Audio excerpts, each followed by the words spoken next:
সম্প্রতি যে বিষয়টি নিয়ে আজকে আলোচনা করব সেটি হচ্ছে ঈদে মিলাদুন নবী নিয়ে কাদা সুরাসুরি আমাদের আলেম সমাজের মধ্যে দেখা যায়। তো সর্বপ্রথম আমি যে কথাটি বলবো সেটি হচ্ছে ঈদ শব্দের অর্থ খুশি, মিলাদ শব্দের অর্থ জন্ম, নবী শব্দের অর্থ নবী। তো ঈদে মিলাদুন নবী অর্থ নবীর জন্মে খুশি। হাদিস শরীফের মধ্যে আসছে যে ইবলিস জীবনে সবচেয়ে বেশি কেঁদেছিল 4 বার।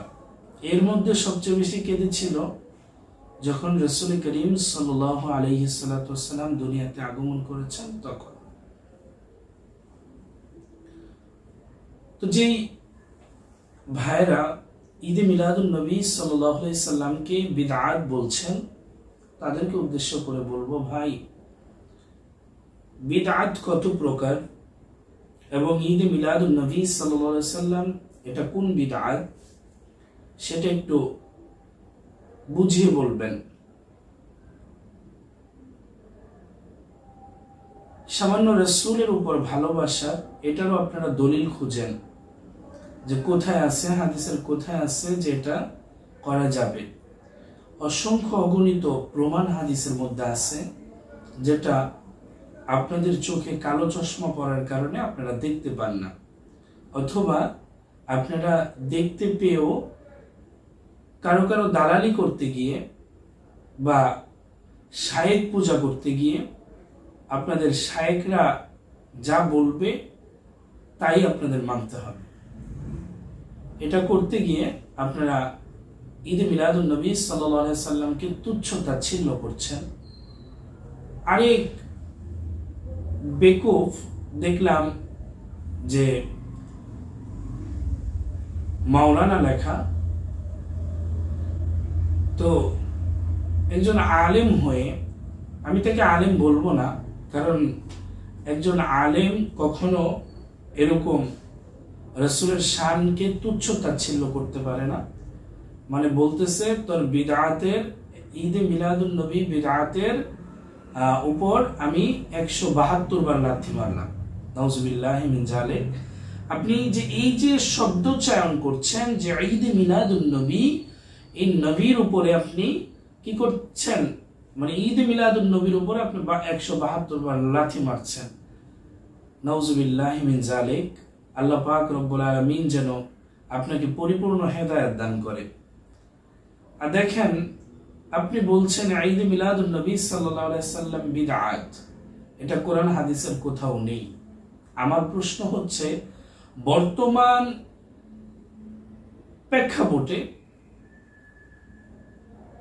এই যে ব্যাঙের ছাতার মতো মাদ্রাসা রয়েছে, আপনারা ওয়াজ মাহফিল করছেন, এই যে ভিডিও করে ইউটিউবে ছাড়ছেন, আমি আপনাকে বলবো যে ইউটিউব আপনি কোন দলিল দিয়ে চালাচ্ছেন। আমি আপনাকে বলবো যে আপনি মোবাইলে ভিডিও কোন দলিল দিয়ে করছেন, এটা কোরআন হাদিসের কোথায় আছে? ঈদে মিলাদুন নবী নিয়ে আপনাদের এত মাথা ব্যথা কেন? এই যে ক্রিকেট খেলা দেখেন, রাসূল করিম সাল্লাল্লাহু আলাইহি সাল্লামের কোন সাহাবী ক্রিকেট খেলছে? ফুটবল খেলা দেখেন, রাসূল করিম সাল্লাল্লাহু আলাইহি সাল্লামের কোন সাহাবী ফুটবল খেলছে? ওইটা নিয়ে দল করতেছেন। আমি আপনাদের উদ্দেশ্য বলবো যে আপনি ঈদে মিলাদুন নবী করেন না, সেটা আপনার ব্যক্তিগত ব্যাপার, আপনি করেন না, আপনার ভালো লাগে না। আপনি ঈদে মিলাদুন নবী সাল্লাল্লাহু আলাইহি সাল্লাম কি সেটা বুঝেন না, সেজন্য আপনি করেন না। আপনার নসিব ঈদে মিলাদুন নবী নাই, তাই বলে ঈদে মিলাদুন নবী সাল্লাল্লাহু আলাইহি সাল্লামকে নাজায়েজ বিদআত এগুলো আপনি বলতে পারেন না। একজন আলেম হয়ে কিভাবে রাসূলের শান শুনলে আপনার গায়ের মধ্যে আগুন ধরে? আল্লাহ পাক যেন এইসব আলেম থেকে, এইসব জাহেল থেকে আমাদেরকে হেফাজত করে। একটু বিবেক দিয়ে বুঝার চেষ্টা করেন যে ঈদ এটা হলো আরবি শব্দ, এর অর্থ খুশি বা আনন্দ। মিলাদ মানে নবীজির জন্মের, নবী মিলাদ নবী মানে নবীর জন্মে খুশি বা আনন্দ। দেখেন আল্লাহ পাক রব্বুল আলামিন কুরআনুল কারীমের মধ্যে বলছেন, কুল বিফাদলিল্লাহি ওয়া বিরহমাতিহি, তোমরা আল্লাহর ফজল এবং রহমত পেয়ে ফাবিযালিকা ফালিয়াফরাহু, তোমরা খুশি উদযাপন করো। বলতেছেন কুল বিফাদলিল্লাহি ওয়া বিরহমাতিহি, আন ফজল কি? তাফসীর কারকরা বলেন ফজল হচ্ছে আল কুরআনুল কারীমকে বোঝানো হয়েছে, এবং অবিরহমাতি আরেক আয়াতের মধ্যে আল্লাহ পাক বলছেন, ওমা আরসালনাকা ইল্লা রাহমাতাল লিল আলামিন, হে রাসূল আপনাকে তামাম আলমের জন্য, তামাম জাহানের জন্য, যতটুকু জায়গার জন্য আমি রব, ততটুকু জায়গার জন্য আপনি রহমত। সুবহানাল্লাহ, আপনাকে রহমত হিসেবে আমি প্রেরণ করেছি। তা এই জায়গায় আবার বলেছেন যে কুল বিফাদলিল্লাহি ওয়া বিরহমাতিহি, ওয়া বিরহমাতিহি, এবং রহমত পেয়ে তোমরা কি করো? ফাবিযালিকা ফালিয়াফরাহু, তোমরা খুশি উদযাপন করো। আমার প্রশ্ন হচ্ছে, আল্লাহ পাক